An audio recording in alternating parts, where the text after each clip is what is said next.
আমার পোষা কাঠবিড়ালটি একা হয়েছে। এই খরগোশ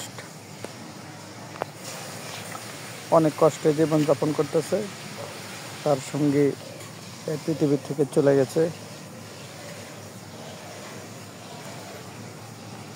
খরগোশটা ভীষণ একা, কোনো কিছু তার ভাল লাগে না, সব সময় সে একা একা থাকে, তার মনটা অল টাইম ভার।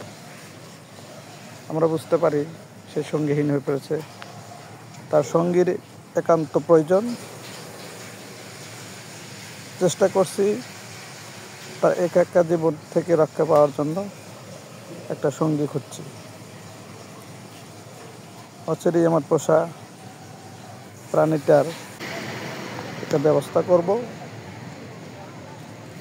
যত কষ্ট হোক।